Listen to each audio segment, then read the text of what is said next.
We kick things off straight in the future, but society is not in a good position. It's 2034 in Japan and things have become rather depressing for those with dreams. It is impossible to achieve something in this era unless you abandon everything else, such as work, sports, and other hobbies. Now, we meet our hero who goes by the player name Seven. He is the undisputed champion in an online fantasy game named Mobius, and he has not even experienced a single defeat in his entire playtime. His rank is so high that he can be treated as a literal god in the game. However, after all those years of effort trying to make himself the legend he is now, it turns out that our hero is going to lose it all today. It turns out that his character 7 has been hacked and deleted. Everything has gone away from his system, and that also includes all his backup options. The worst part is that he isn't the only victim of this crime. As a matter of fact, this has happened with over 3,000 elite players on the Mabayon platform. After a careful investigation, the culprit finally gets caught, but it turns out to be one of the high-ranking players from the game. He had basically gone ahead and hacked all the players out of jealousy.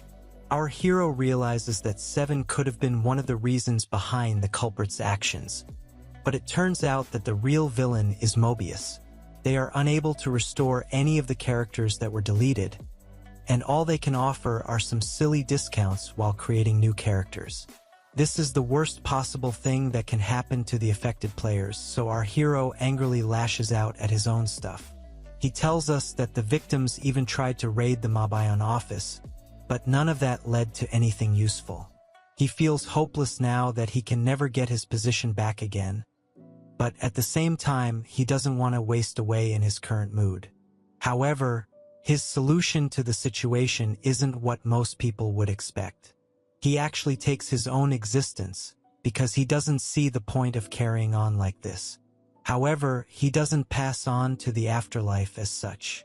Instead, he finds himself in a fantasy land that looks a lot like the gameplay from Mabayon Online. We even see that he is in the Kingdom of Castal, which is the royal capital of the game. Our hero is in his gaming avatar, but it doesn't look like 7, so the confusion only continues to grow. He finds himself outside a store named Icicle, and it attracts the attention of a cute girl named Ice. She tells our hero to step away, because he is blocking the view of her store. He knows her from the game, but he hasn't ever heard her say lines like these. As he starts thinking about what's going on, Ice becomes even cuter and starts speaking to him in a gentle voice. This makes our hero blush because he thinks this is some kind of godly update. For some reason, it feels like Ice can hear what he is saying, so she acts shy and rushes back into the store. Our hero is still trying to figure things out, and that's when he sees his face on the reflection of the store's glass. He is currently in another gaming avatar that he had created by the name of Second. Sadly for him, Second is just a mule character who was made as a backup. He had not trained this character to do anything useful, so he is starting out with 0 XP. Our hero doesn't see the point of continuing in this character, so he decides to log out of the game. However, he is unable to do so, and starts to think if this is some kind of glitch in the Matrix. But then, he quickly figures that he is not in a fantasy, but rather his new reality. He had indeed taken his life, and has now been reincarnated into the world of Mabayon. He also remembers that he had wished to be born into the world of Mabayon during his final moments on Earth. It looks like his last words were granted as a wish, and he is now a real-life character in a real-life Mabayon. He pinches his own cheek to check if he's dreaming, but it hurts, so he is very much in flesh and blood. After this exceedingly long sequence, Second rejoices like a madman and starts thanking God for letting him be reborn into a fantasy world. His happiness doesn't go on for much longer, because he is quickly taken down by a knight in shining armor. Our hero has no idea why he's under arrest, but then he sees Ice telling the knight that he was creating a ruckus outside her store. This breaks Second's heart, and then he gets taken away to the night station. It turns out that the knight is actually a cute woman, and she asks Second why he was disturbing the other townfolk. He says that he just got a little excited, but then he starts thinking about the knight. She is quite pretty, and he has never seen her in any of the previous games he's played. This means that she's exclusive to this world, so more goodies await our hero. She asks him if he has come from a noble family, because he is dressed like that. However, Second tells her that he is just a normal guy. This doesn't seem to land on the knight, so she tells him that she is part of the Third Chivalric Order. Noble men have no effect on her or the other knights, so she demands to know his identity. Second keeps saying that he is an adventurer, but the knight doesn't believe him and threatens to slash his throat with her sword. Our hero panics upon seeing the blade, so he tries to comply with the deadly beauty. It turns out that he is being treated as a shady person because of his clothes. Sadly for Second, this was just something he did out of boredom to make his character look nice. He's in big trouble because the knight is running out of patience. We learn that knights like her usually have to deal with the drama of her superiors, which is why she has such a keen sense of justice. The tension continues to build in the room, but then a superior knight walks in and scolds the crazy lady. Her name is revealed to be Sylvia, and the superior knight tells her to stop questioning Second in an impolite manner. He apologizes for her behavior and continues to question Second in a proper tone.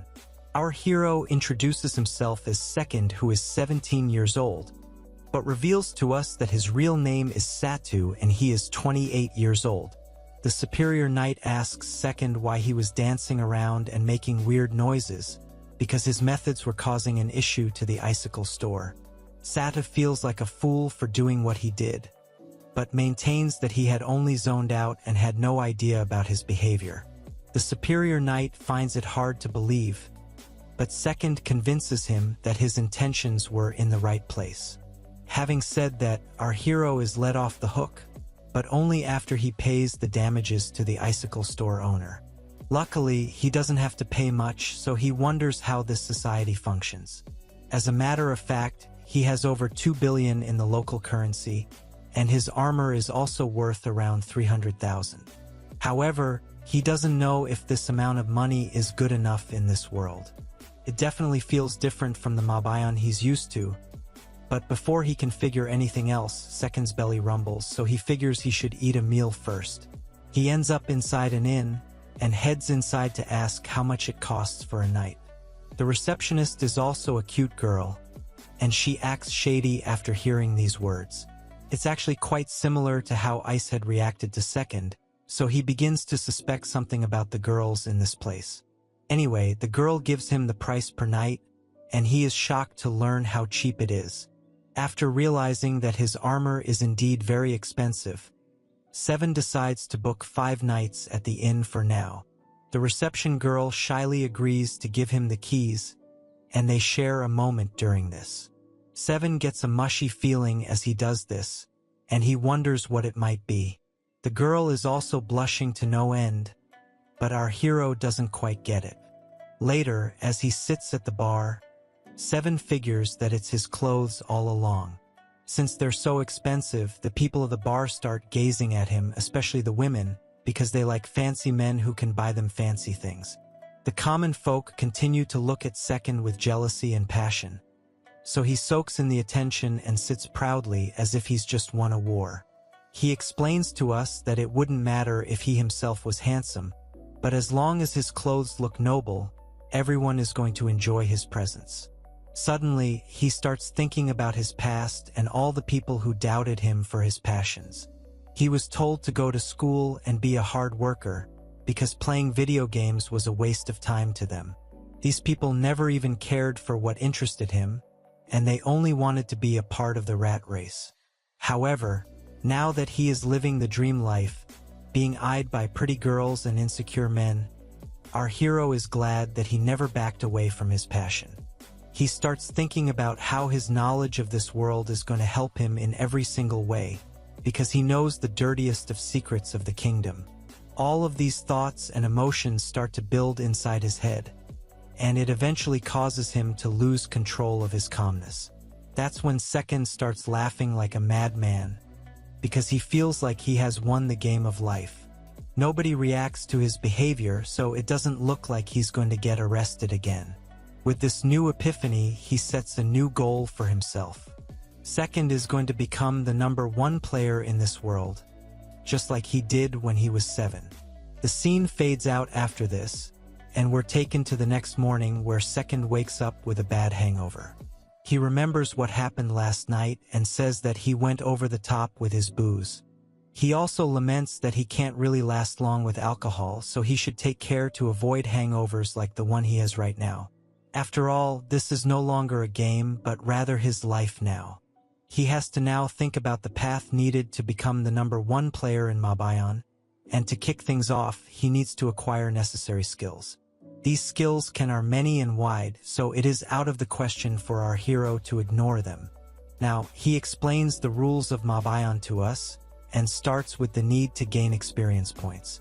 Basically, it's the best way to boost your stats, so it comes first as a priority.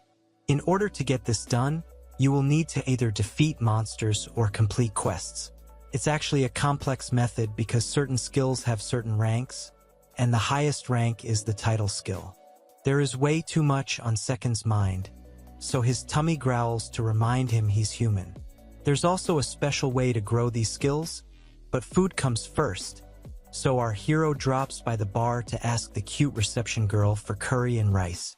Now, our hero takes out his character card and learns that Second has the same growth type as 7, which is that of an all-round fighter.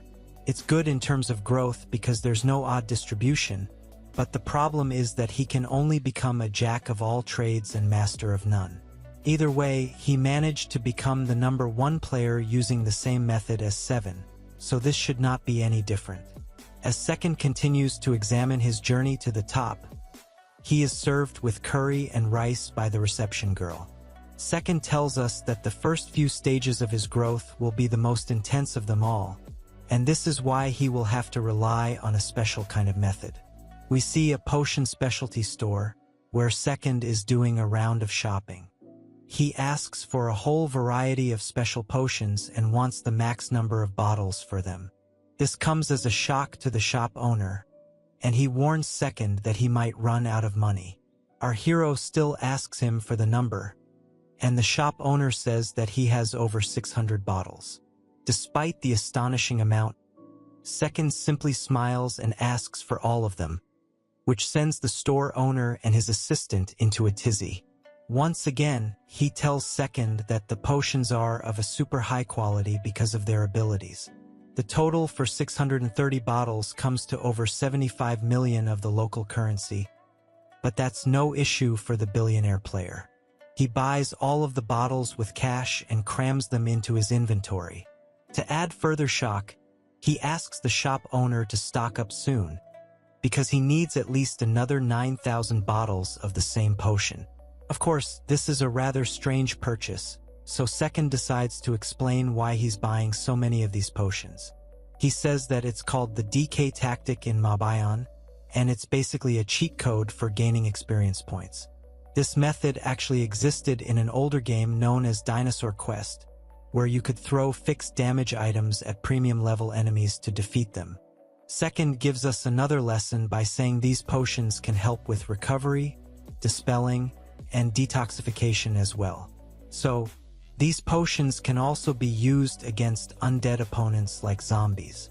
With such a useful weapon at his disposal, our hero can take down as many zombies as he wants, which will give him a good amount of experience. On top of that, these potions deal a fixed damage of over 1,000 points. This means Second can defeat intermediate level monsters like the Viper Zombie, which has a juicy amount of experience points. But how many times does he need to do this in order to gain the right amount of experience? Well, Second says that he will need to buy at least 10,000 bottles of this potion to achieve his goals, and that means he'll need to spend at least over 1 billion of the local currency. The only people with that kind of money usually have a main character on their side, But that isn't the case with Second, so he has to rely on cheating for now. However, he also notes that such a tactic can only be used at the start, and it will become useless once he reaches the intermediate level. Now, he goes to a stable and buys a new horse for himself. He names it Seventh Tayo and sets off on a journey. He doesn't want to resort to what he has in mind, but doesn't have much of a choice. He goes 2 hours away from the royal capital and locates a cave. This is because there's a famous hunting ground over here. Sadly for Second, he isn't able to find a single soul inside the cave, which is not what he had expected. He thinks that the cheat code method hasn't been discovered in this world yet, or maybe nobody has tried it yet because the potions are too expensive. Either way, since Second is the only one who knows of these methods, he can hunt as much as he wants. After a bit of looking around, he finally spots the viper zombies that he was talking about earlier. One of them looks up at him, and he comments that they look a lot worse in real life than they do in the game. Second gets to work and sneaks up on one of the viper zombies. He then fires one of the potions at it, and the damage is successfully dealt, thus leading to the monster's defeat. He manages to get through all the viper zombies in this cave and feels good about it. His plan is to move forward to other hunting grounds to defeat more monsters, and then return to this one. It's because the vipers come back to life for you to continue hunting them and gaining experience. For now, Second has 630 potions, which should be good enough for him to gain a good amount of experience. He can safely continue with this method and build his skill rank till the shop owner gets more potions for him. Time for fun is over, as the sun sets, so Second figures that he should head back to the town. He gets on his horse and rides back to the royal capital. He intends to eat a nice meal, get drunk, take a bath, and then get some sleep. However, he comes across Sylvia, who points at him aggressively and asks for trouble. Second has no intentions of making small talk with her, but she ends up chatting with him anyway. She remembers him as the man she was questioning earlier, and then she asks what he's doing outside so late at night. There is doubt in her eyes, so Second realizes that he's being questioned yet again. He says that he was at the mines in order to gain experience points, but this only makes Sylvia more suspicious. She doesn't believe that Second would go to such a dangerous place only to defeat monsters. However, he shocks her even further by saying he had gone there because the zombie vipers were delicious. Sylvia thinks that Second is a fool, so she tries to act smart with him by taunting his intelligence. Our hero finds Sylvia to be cute, but also very annoying. He wonders why she finds the mine areas to be dangerous, so he asks her about the 21 dungeons of Mabayon. Basically, these dungeons are called the 21 Paradises, which the players would do their best to raid. They would even team up and try all types of tactics to find their way through the dungeons, but even that wouldn't guarantee anything. Sylvia is confused to hear the number 21, and says that there are only 19 dungeons. Second seems to have understood what's going on, so he asks her how many of these dungeons are being raided right now. She says 13, and that's all our hero needs to hear before taking off. Basically, people are scared to risk their lives in these dungeons because you only get one shot in this world. It's not like a game where you can start over from a checkpoint after being ended. Here, it's all over if you're defeated even once. Luckily for Second, he has enough knowledge to suffice for tens of thousands of lives. This means that the goal of reaching the number 1 position isn't as tough as he had once thought it to be. The next morning, Second goes to the Grand Royal Library because he finally has enough experience to be here. But why is this such a big deal in a place like Mabayon? Well, that's because reading books also helps to build skills. These are specific skill books that can't be found anywhere else in the kingdom. Suddenly, another cute girl appears in front of our hero, and she asks if she can help him with something. He manages to control his intrusive thoughts and changes his focus to the skill books. In the game, simply flipping through the book's pages is more than enough to count as reading, so Second is sure that he can get through a lot of books in the least amount of time. His main aim is to learn the skills of swordsmanship and archery. However, that's not all, because he also needs to master certain elemental skills to be able to perfect the fundamental skills. This is once again a very complex matter, so our hero focuses on simply acquiring the skills rather than explaining it to us in detail. He goes for the spear and pawn moves for swordsmanship and archery, and manages to learn everything within a few moments. His next target is sorcery, so he moves on to the 4 key elements associated with it. They are earth, wind, fire, and water. As he brushes through the library, Second notices that the grimoires are the same as they were in the game. This means that he can access the other ones either by visiting the Royal School of Magic or completing high difficulty quests. In the middle of his searching, Second manages to learn a lot more skills, and he feels like this is all a piece of cake. At this very moment, the cute librarian drops a book and bends down to pick it up. She doesn't seem too fazed, but our hero can see more than what he bargained for, so he has to control his emotions. There's no time to be distracted by pretty ladies, so Second begins his training plan. He starts off with archery and swordsmanship for his first few rounds and proceeds towards sorcery and conjuration to finish off his regime. As he continues to train, he comes across a special limited offer. It's called the Premium Spirit Ticket, and it was a part of the special avatar our hero had bought for Second. The best part about this ticket is that you can use it to summon a rare spirit who will help you with your missions. It's a great deal if you think about it, but it might not be the best way to battle if you're just a beginner. In order to control a rare spirit, you need to have some level of proficiency in the skill Second is practicing. So, it makes sense for him to take it easy for now and only use his trump card when the time is right. Since everything is going as per his plan, Second decides to purchase some weapons so that he can distribute his experience points evenly amongst his skills. What follows is a detailed visual showing us how he chooses his weapons for the purpose of enhancing his characters. However, in the process of aiming for the moon, our hero runs out of all his experience points, so he has to make do with the partial progress for now. It's not a problem as such, because he can always go back to the library for a quick recharge. With that out of the way, it's time to put more energy into the archery aspect of his training. There is an entire list of options for archery, and each move has its own set of advantages, but Second doesn't want to master just 1 or 2 of them. He wants to do it all, so he pushes himself with his spear and pawn archery skills. The learning process goes well for him, and his stats increase at the right pace. Things start to look good for Second as he not only trains himself to gain skills, but also buys the necessary items to help him use them. He equips himself with all kinds of premium weapons, such as bows, arrows, spears, and more. Despite the progress, he still feels that he doesn't need to accept any actual quests as of now. He takes his training to new heights by pulling off feats that are pretty much impossible. For instance, he finishes off monsters while riding a horse, and even manages to take 20 of them down with one single blow.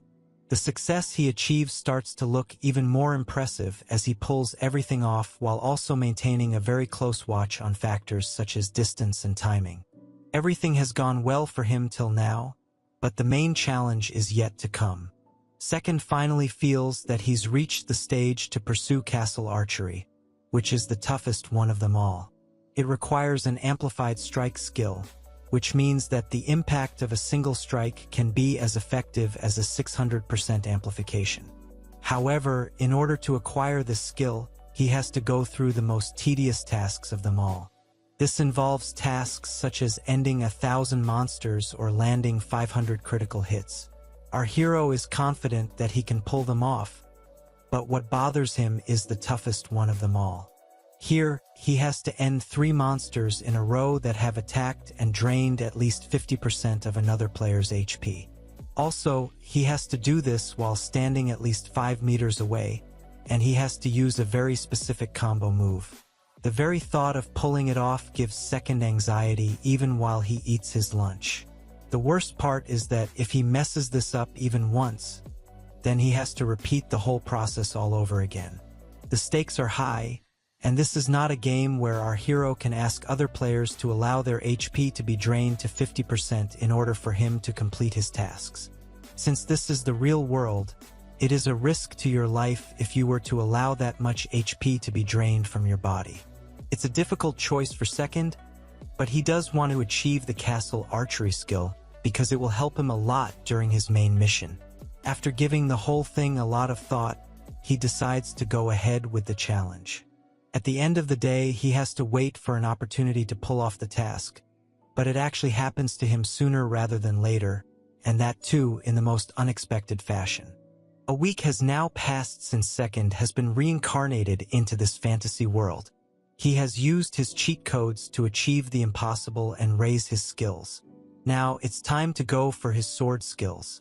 However, before he can go ahead with anything else, he hears someone screaming in pain. Some knights are shown to be in distress, and one of them tries to carve out a path for the safe escape of the team. Second rushes to the scene and observes silently from the bushes. He notices a bunch of scarlet mantises that are attacking the knights. It doesn't take long for him to figure that 5 of the knights are almost near their end, as they are lying on the ground without even moving an inch.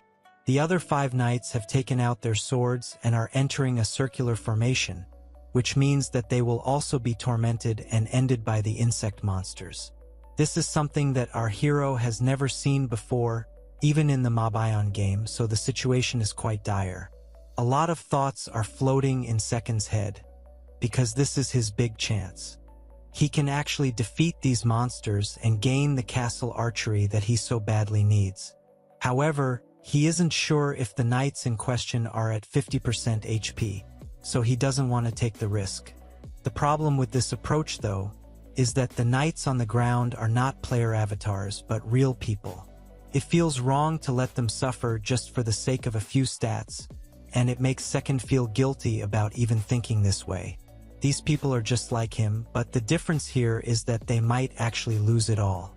Our hero decides he's going to help them despite the situation and brings out his bow. He orders the knights to get down, and then he unleashes the 5th grade spear archery move. A dazzling display follows, as Second takes down all the scarlet mantises with one shot. The knights are amazed to see such a brilliant display of skills, and then Second strikes a pose to show off his hero aura. Upon opening her helmet, one of the knights is shown to be Sylvia, and she can't help but gaze upon her savior.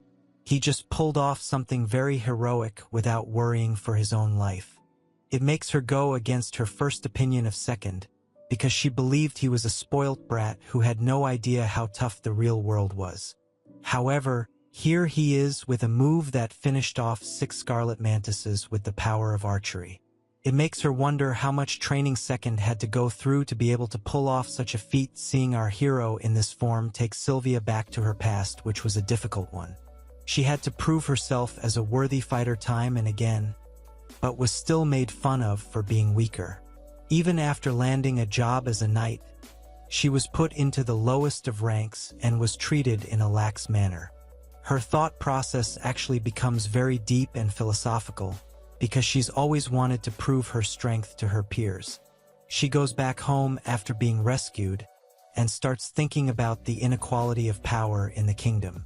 People like her are looked down upon, while noble men are treated with respect and dignity. It actually makes her blood boil, and she wonders whether she has achieved what she wanted to achieve as a knight. Sylvia knows that her bosses want Second to join the guild because he looks like he's from a noble family. She doesn't know if this is the right thing to do, but at the same time, he did just save her life. Later, her superior knight asks Second if he has any intentions of joining the Adventurers Guild. Our hero wonders why such a question has come up, because he was hoping to receive a word of thanks for his efforts. The superior knight tries his best to tempt Second into joining the guild, but our hero says that he has no reason for doing so. He then goes on to tell us that while the guild has a lot of power and takes care of monsters invading the land, they are also a corrupt group of people. They use their status to get adventurers to work for them and expose their information. But how does Second know something like this? It's because this narrative was pushed in the game back when he used to play it. Since he knows the dirty secrets of this world, he immediately refuses to join the guild. Second says that he doesn't care about money and wishes not to be tied down by another party. However, the Superior Knight says that the offer is too good to refuse. He tries to sweeten the pot by saying the wealthy and powerful members of the guild have taken a liking to Second, especially after his rescue mission. Our hero figures that the guild is trying to say that they will protect him if he joins them. Of course, he knows that all of this is a scam, but he's also curious as to why the guild members want him so badly. He still declares that he will not be joining the guild and would prefer to wing it solo. He also states that he wants to be the #1 player in this world, but then the Superior Knight drops a bomb on him. He says that Sylvia is now going to follow him everywhere to keep a tab on his activities. This is basically a nightmare for our hero because he knows how much of a pain Sylvia can be. The Superior Knight tries to act nicely and asks Second if Sylvia is the right choice to accompany him. None of this makes any sense to Second, but then he works his brain. The Superior Knight had said that Sylvia is against nobles, which means that she doesn't agree with the ways of the chivalric order. This leads Second to believe that the knights are trying to demote Sylvia by sticking her to him. It actually turns out to be a good deal for our hero, because he gets a cute female knight for free, and he doesn't have to worry about her snitching on him to her bosses. He asks the Superior Knight about how long Sylvia is going to be with him, but he gets a rather abrupt surprise when she is called into the room. She is ordered to be Second's escort, and the both of them get some kind of exemption from the chivalric order. The Superior Knight just keeps barking orders at Sylvia and tells her that he can decide her duties with just a single word. Judging from these words, Second realizes that nobody in the chivalric order likes Sylvia. He takes a look at her innocent face and curvy body, but his intrusive thoughts start to take over. He manages to come back to his senses and asks for 2 years with Sylvia. He feels that this time period will be more than enough for him to achieve the #1 ranking in the world. The Superior Knight accepts the proposal almost instantly, and just like that, Sylvia gets demoted to being Second's escort. The new couple chill at the bar for a bit, but Sylvia can only think about how her family always looked down upon her, because she didn't have the skills for sword fighting. However, Second has some other ideas in mind, and he proposes a deal to Sylvia. He tells her that he knows the Superior Knight might have ordered her to seduce him, but she doesn't respond with any acceptance. Basically, she decides to listen to what Second has to say, and then she can take a call on how to deal with it. What she did not know at the time was that this deal was going to change her life forever. Second says that he knows she wants to work as a knight forever, so he wants to help her. Sylvia starts to look at Second with dreamy eyes, but that could just be because of the meads she's drinking. Our hero finally proposes the idea of Sylvia quitting the chivalric order and going out with him. This puts her in a state of shock and she lets out a massive shriek. Second quickly realizes what she's thinking, so he says all of this is part of the deal. Sylvia calms herself down and proceeds to listen to the rest of the chat.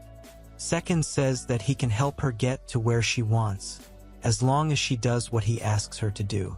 Sylvia says that she's never been able to carry out an act of justice because she doesn't have the skill of the sword.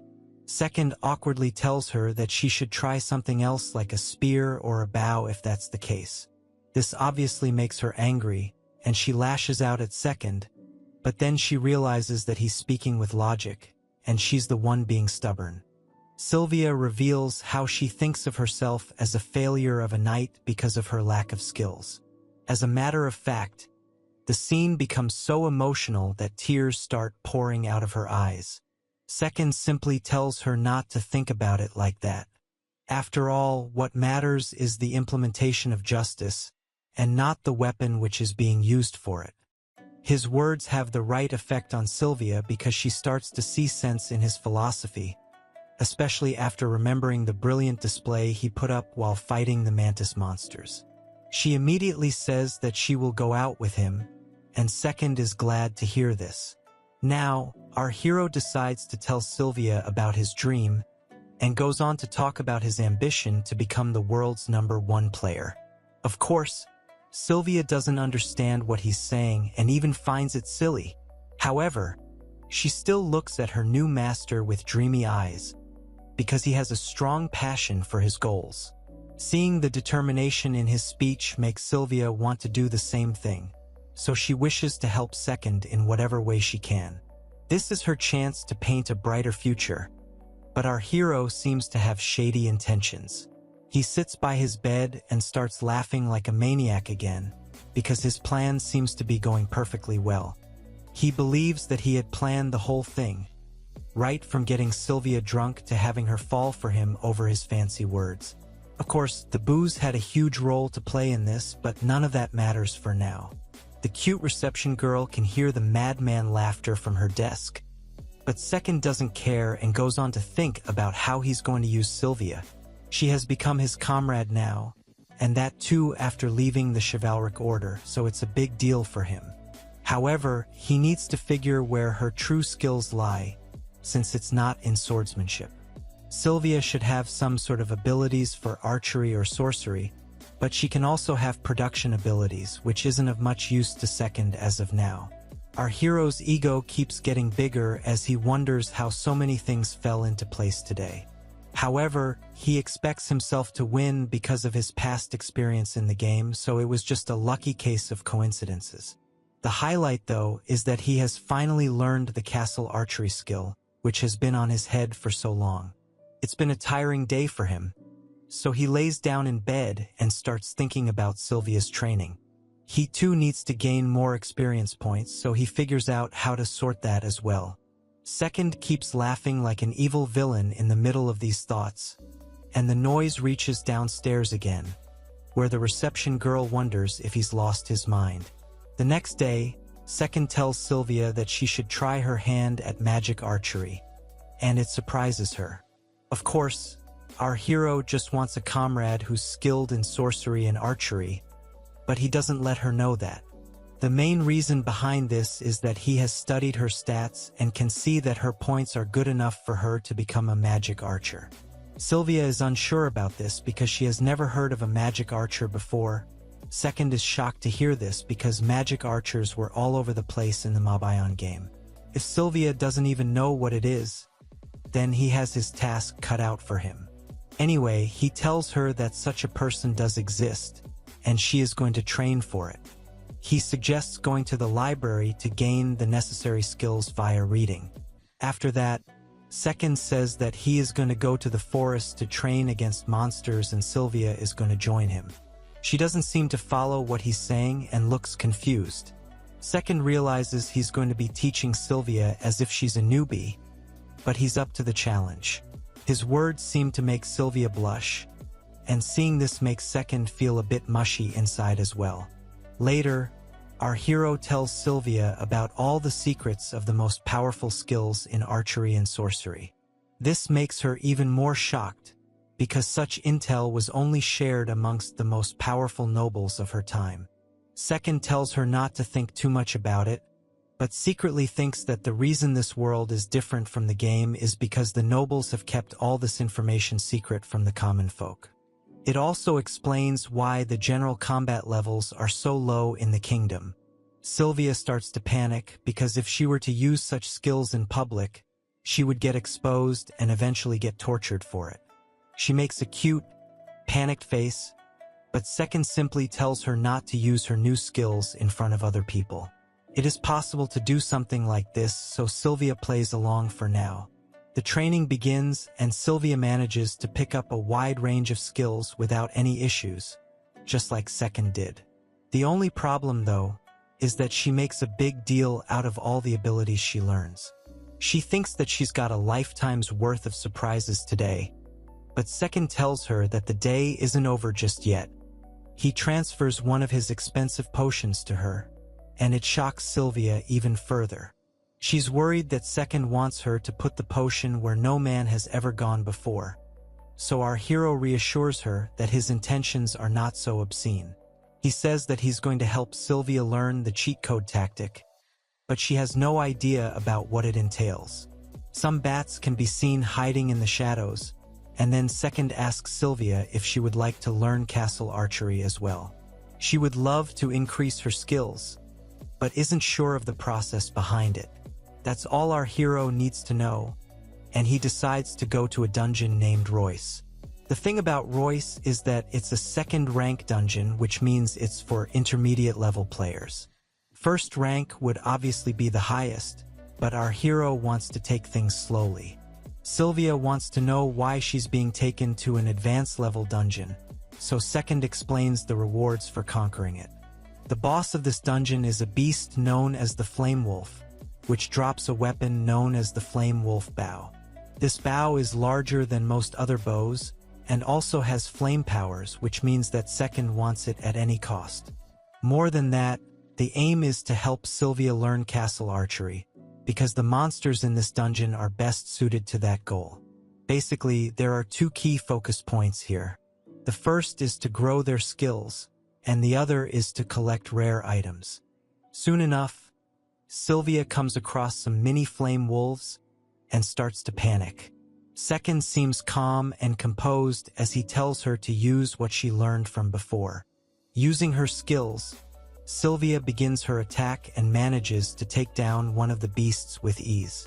She feels incredibly powerful all of a sudden, and that's because her skills have all grown to grade 1. Of course, the main reason behind this is the cheat code method that Second has used on her.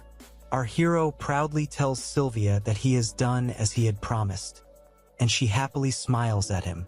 Sylvia looks very cute when she's grateful, and Second is surprised to see this side of hers, as he is only used to the other version of her character. As the couple continues to pass through the Royce dungeon, Sylvia grows stronger and stronger with the cheat code method. She keeps thanking Second for being her trusted mentor, and even he is happy that Sylvia is proving to be a worthy companion.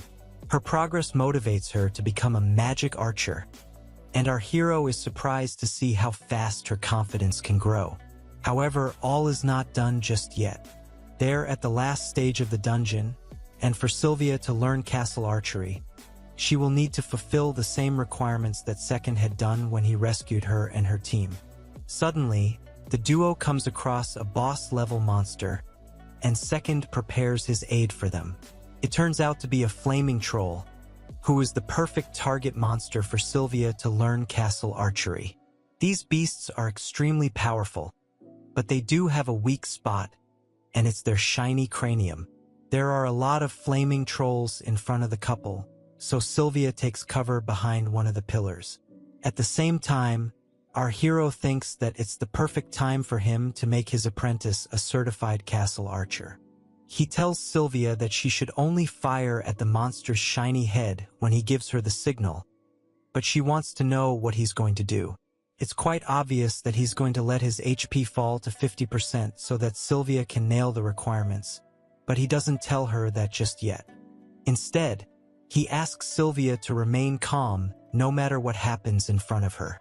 Now, Second assesses his HP stats and tells us that he can take as many as 3 critical hits from the flame trolls. As expected, he's really scared and doesn't feel okay about it, but he must do what is needed to make Sylvia a trusted partner. He stands in front of the flaming troll and gets ready to get whacked as the monster prepares itself. Our hero takes the first blow with pride, but he's faced with a few problems. The first one is that not even a quarter of his HP was taken out, and the other one is that he's almost lost his teeth. Normally, such things could have been solved if he were playing the Mabayon game, but this is real life, so his teeth might just be gone for good. Sylvia screams in fear for her master, and her loud cries motivate Second to do his best against the monster, even if he feels it's a bad idea.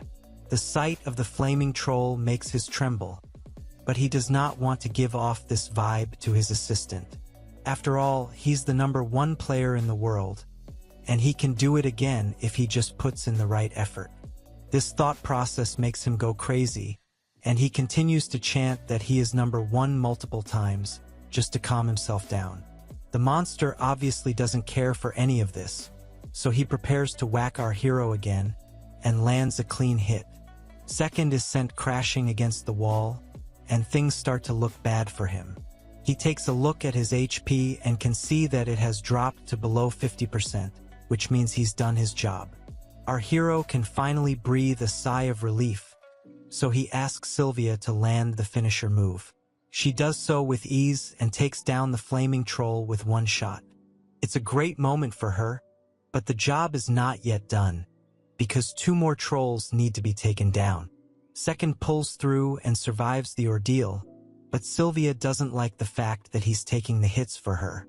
She keeps calling him a fool as he lays helpless on the ground, but our hero can see the nervous blushes in her eyes.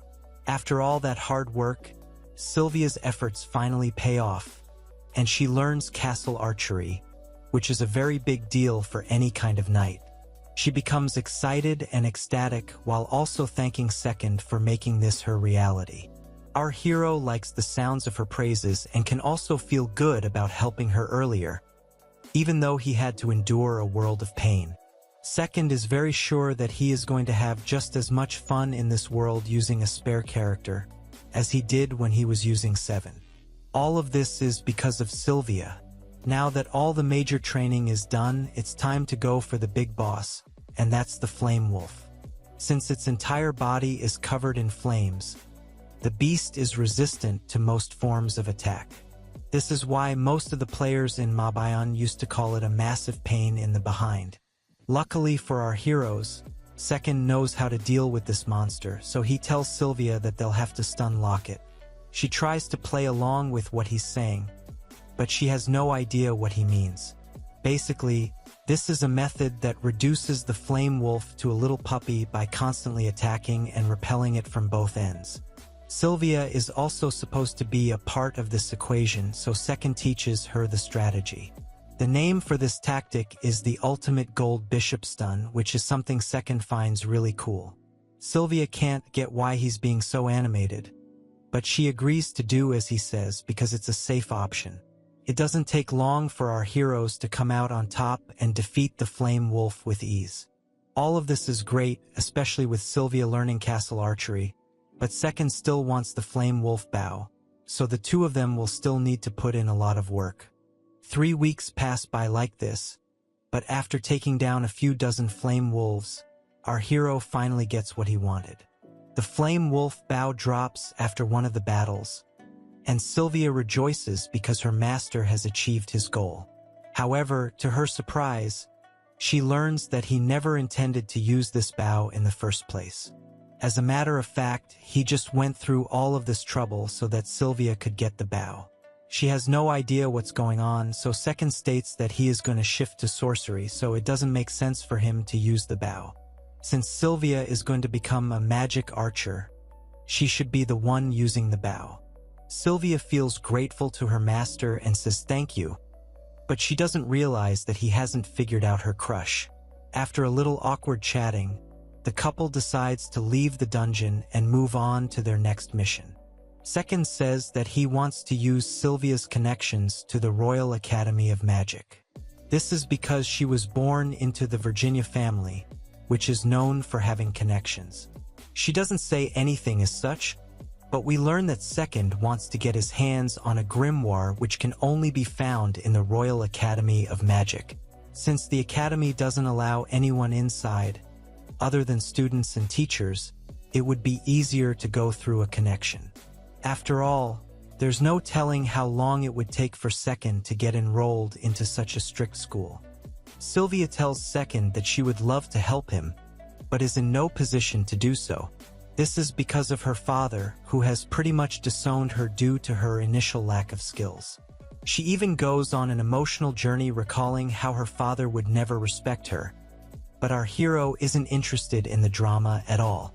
Second figures that Sylvia will not be of any use to him over here, so he has to target her father. Without further ado, he decides to use a deception tactic to trick Sylvia's father, which gives her a big shock as well. He wants to put his plan into action as soon as possible, and dresses up in fancy clothes to deceive Sylvia's dad into thinking he is a foreign nobleman. However, her dad, whose name is revealed to be Noir, bows down immediately to Second, which doesn't make any sense. Anyway, Second keeps up with the act and manages to convince Noir to write him a transfer letter to the Royal Academy. However, he doesn't want to stay there for too long, so he enrolls as a foreign exchange student. He manages to crack a deal for 2 weeks, and then he makes another request to have Sylvia travel by his side to assist him. Noir blindly agrees to everything Second says, even though he's a little doubtful about Sylvia. He feels that his daughter isn't skilled enough to assist a lord like Second, but our hero maintains that he wants Sylvia. Noir acts odd with his choice of words, but it looks like Second has succeeded in his deception mission. With that, our hero thanks Noir for his support and says that he will most definitely remember the Virginia family for the help they offered him. He strikes a victorious pose as he says this as well, but something seems off about the way he is pulling this deal. What exactly is going on over here? Is Noir trying to act innocent in front of our heroes because he's hiding some other intentions? Like, share, and subscribe to find out in the next video. Hit the bell icon to get notified when I upload part 2. See you in the next one.